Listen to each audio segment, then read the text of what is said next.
Yo, what up? This is DROD'S MMA Boxing coming at you again with another hot banger. In this one, I'm going to debunk 5 myths about Anthony Joshua. Number one, that the fight was a landslide victory for Oleksandr Usyk and the fight wasn't even close.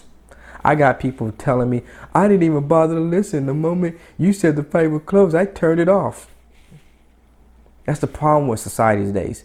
Anytime someone goes against mainstream media's narrative, people get mad and you start throwing tantrums. It's like you can't, like nobody has their own viewpoint. Like I just follow the beat of somebody else hitting the drums. I'm allowed to have my own opinion. You know, you click on it because you want to hear someone's debate or someone's topic, but then you turn it off because it doesn't agree with you. It's like you only want to click on people that agree with you. I mean, but anyways, listen, I'm going to prove to you why it was a close fight. If you tell me the most I gave Anthony Joshua was 4 rounds, that's the most he can get. Okay. On your own accord, you just admitted the fight was close. There's only 12 rounds in the fight, right? So, in other words, going into the 10th round, you had Anthony Joshua up 4 points, 4 rounds. 4 rounds. Think about this. The 9th round was the most definitive round that Anthony Joshua has had in 24 rounds. Am I correct? That's the only round where we actually thought, man, he might actually win this fight. He may knock him out. He's landing bombs. He's hitting Oleksandr Usyk. Usyk is hurting. He's moving around the ring. He was hurt at the end of 9 rounds. At the end of that 9th round. So we can all agree that that was the last round that Anthony Joshua won. The last round. So in other words, going into the 10th rounds, you had it 5 rounds to 4. You see that? And looks pretty close to me. 5 rounds to 4. So all Anthony Joshua had to do was win 2 out of 3 rounds, and what? He had a draw. That's how close the fight was. Going into the 10th round, you still had him 4 rounds, and you had Oleksandr Usyk 5 rounds. Close fight. All I gave him was 3 rounds maximum. Still, going into the 9th round, you had it 5-3. So, in other words, all Anthony Joshua had to do was win 3 rounds, and it would have been a draw. Close fight. You proved it. Close fight. Anthony Joshua punched himself out and wasn't able to finish what he started in the 9th round. In the 10th round, he hurt Usyk again. He landed a power punch and couldn't finish the fight because his arms was too tired. He punched himself out. So that was such a close fight that Anthony Joshua still was managed to hurt Usyk while he was tired in the 10th round. So if he didn't, we can only just think, what if he conserved his energy, he didn't punch himself out? Could he have possibly run 2 out of 3 rounds to at least get a tie on your scorecards? And y'all mad at the 116, 111, which, you know, I don't give him 116. I had it 7 rounds to 5. 7 rounds to 5, and people are still complaining. 7 rounds to 5, you shouldn't give him 7 rounds. Look, the judges, and they scored it 115, 113. 2 points. 115, 113. And you try to tell me the fight wasn't close? Those last 3 rounds, Oleksandr Usyk needed those 3 rounds to win the fight. If Anthony Joshua would have at least won 1 round according to the judges' scorecard, we would have had a draw. All he had to do was win 1 round, 115, 113. Dog, you listening to me what I'm saying? Don't sound like a landslide victory to me. It sounds like a close fight. So I hope that I debunk that and we over with that, right? Number 2, Anthony Joshua has no heart and he will never come back. Y'all say this stuff because y'all don't know boxing. Y'all don't know boxing. We are living in a society, I don't know when this happened. I think this had to have been like after, I don't know, somewhere in the 90s. I don't know, where people started thinking that because a boxer lose, that's it for their career. They have absolutely no shot of ever becoming a champion. If that's the case, then Evander Holyfield shouldn't be champion right now. Lennox Lewis shouldn't be champion right now. They're not champions now, but you know what I'm saying. They won championships, right? They're in the Hall of Fame. Y'all don't even know what you're talking about, bro. Y'all don't know what you're talking about. Y'all run around here just because people lose boxing matches, y'all think that that's the end of their career and they have no opportunity of coming back. Marquez put Manny Pacquiao to sleep and he still came back to become a champion. Why are people running their mouths, man? Y'all don't know boxing. Y'all know boxing. It's crazy to me that we got people saying this stuff and you're saying that he has no heart. I remember when Vitaly Klitschko, when he lost to, I believe, Chris Bird, he had injured his arm and he sat on a stool in the 9th round. And everyone thought that that was the end of Vitaly Klitschko.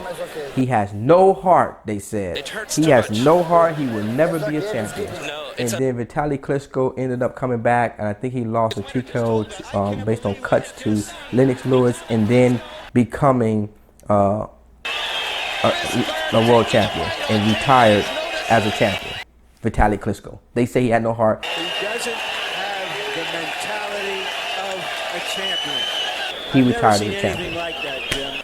Right?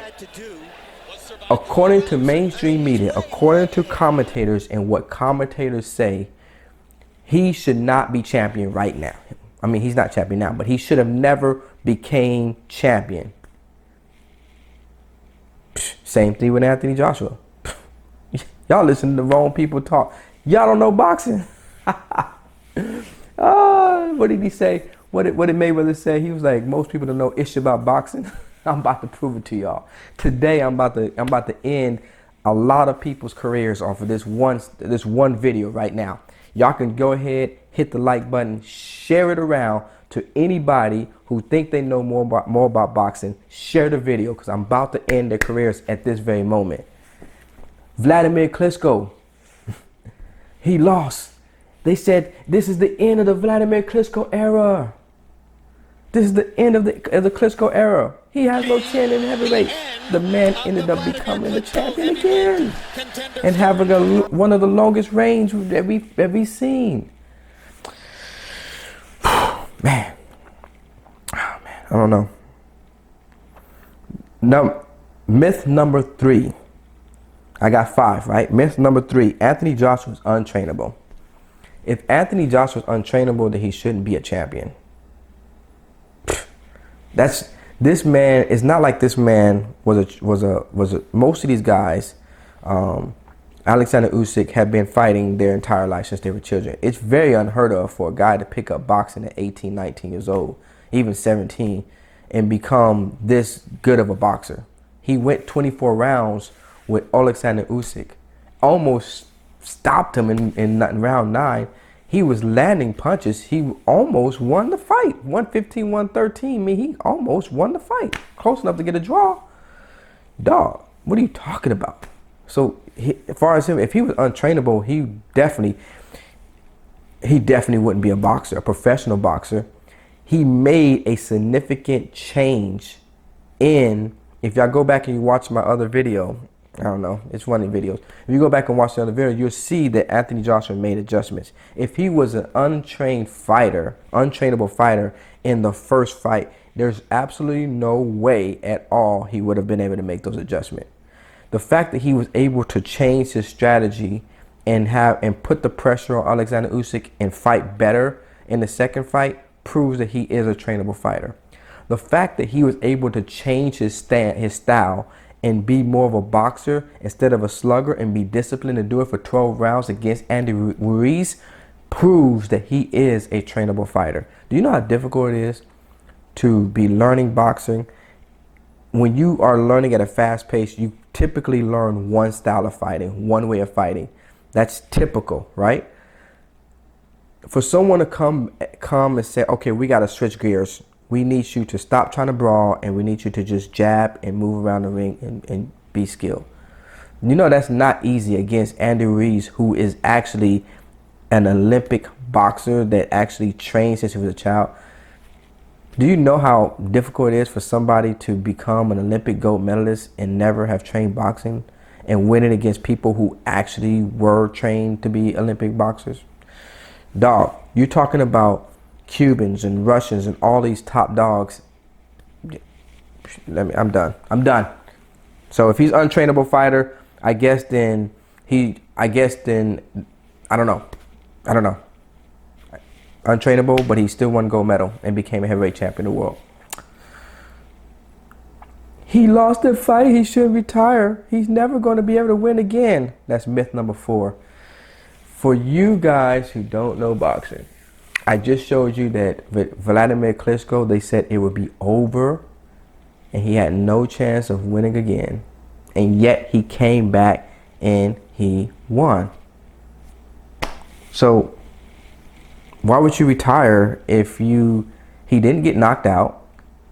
He just punched himself out and got tired. And that leads me to number 5. The biggest meltdown in boxing history. He melted down. Yo, that was debacle. That debacle was crazy. That was something I don't know, man. That was crazy. But the meltdown I'm talking about is the fact that he was almost about to win that fight and then he lost. It's not the first time I've seen a fighter punch himself out and lose a fight. That's what I'm saying. That's the myth, that he should retire because he has no stamina. If he has no stamina, no, the dude is a huge guy. The bigger the fighter is, the harder it is for them to throw that many punches. And he knew it. That's why he said it. That's why he got the mic. He knew when he lost the fight, he was like, man, I screwed up. He knew it. He knew that the game plan was he had to throw this many punches per round. And he got excited and he went crazy, went balls to the wall and just tired and just blew his wad. He knew it. He knew it. He knew he wasn't supposed to do that. As a fighter that size, he knew he wasn't supposed to do that. You said, oh, there's not been another fighter like that. You don't know boxing, man.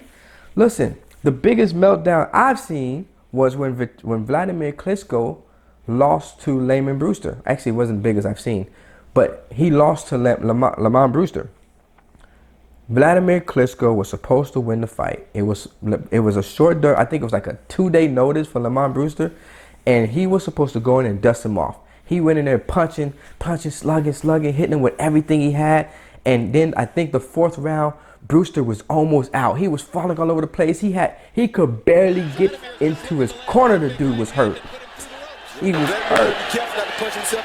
And they come out in round 5, and Vladimir Klitschko is still slugging, but he's getting tired. His arms are getting tired because this man is 6'5", 260 something pounds. And his arms is getting tired. It takes more energy. It's not the fact they ain't got no stamina. It takes more energy. You guys know science, do you? You know physics? It takes more work to push them big arms, to push that body weight around that ring. And he's slugging, he's hitting it with all his power, right? You ever know about the difference between the different types of fast twitch muscles? You know that fast twitch muscles, guys with a lot of power tend to have fast twitch muscles, and the ATP energy, they lose the energies. They can't throw. They don't have the ability to throw the same power shot that many times. They get tired. You ever heard of that? So anyway, he's throwing them punches. He got tired, and then Brewster knocks him out. He couldn't even get out the ring. I mean, the round closed, but he couldn't even get to his corner. The referee had to stop the fight. My guy was done. One of the biggest upsets. And they said the Vladimir Klitschko era is over. He has no stamina. He has no chance. He will never make it. And yet the man came back to become a world combination of fatigue, and now we have to say it, a weak chin. Champion. Oh my gosh. And then people forget that even though he acted a fool, Oliver McCall had probably one of the biggest meltdowns we've ever seen. My guy, Oliver McCall, knocked out Lennox. That's another guy. Lennox Lewis was known to have a glass chin and no stamina, just like he was known to have both Lennox Lewis and Evander Holyfield was thought to not have stamina. Evander Holyfield would get knocked down. He would get knocked down against fighters that he was supposed to beat easily. But Oliver McCall knocks out Lennox Lewis. And he comes in for the second fight and has a meltdown. He's crying in the ring. He has a mental breakdown in the ring and then loses to Lennox Lewis. Not by knockout, but just, man. So, people say things because you haven't watched boxing long enough and don't know boxing well enough to know the truth. You follow things that people tell you, and it's like you have a woman in the room, you have a guy in the room, a woman and a man go in the room. All you hear is screaming and banging the place. She's screaming, ah! And you automatically going to assume the worst. Don't even know the true story. So every time you see a punch, ooh, Anthony Joshua, oh, look at that. He's brilliant. Look how he moves around the ring. And you automatically think that that's what's happening in the ring. But it's not. There's more to the story in boxing. That's why I turn off the commentators and I don't listen to them. Because I want to see things from my perspective. I don't want to see things from another person's perspective because I could see the fight totally different. You know, that's why you got 3 judges, because people can see the fight completely different.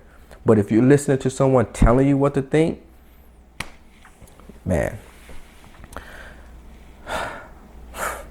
What I do, I said the biggest meltdown. I'm going to give you one a bonus. Anthony Joshua is done. He will never be able to beat Oleksandr Usyk. That's the next one. Man, you don't know nothing about boxing. And I'm going to give you a little bit of boxing history right here. Ezra Charles beat Jersey Joe Walcott twice.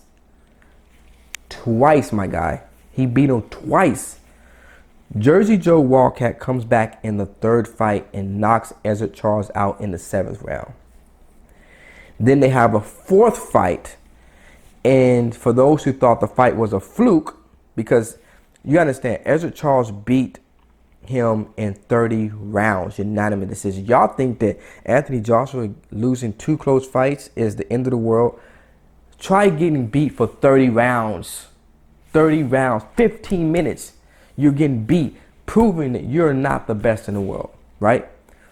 Jersey Joe Walcott comes back, knocks Ezra Charles out in their 7th round, and then he comes back in their 4th fight and wins by unanimous decision. Y'all don't know boxing. Y'all don't know boxing. Y'all are so quick to just throw people into the retirement zone just because they had 1 loss, 2 loss. He'll never be this. He's done. You don't know, man. Styles make fights. It depends. There's a lot of things, game plans. There's a lot of things that have to be tweaked in there, and you just don't know. You know, Sugar Ray Leonard lost to Tommy Hitman Hearns. You thought, oh man, he ain't got a chance. Tommy Hearns got too long of arms. He kept him outside with the jab and just completely just outclassed him. Come back in the 2nd fight and then gets knocked out. My God. Listen, man. I hope you like this video. These are me. I gave you 5 and the 6th was a bonus of myths about Anthony Joshua. As far as me I'm concerned, he can fight again. We have got to stop. I don't know where this happened with boxing, but we've got to stop writing people off just because they lost. DROD'S Man Boxing, I'm out.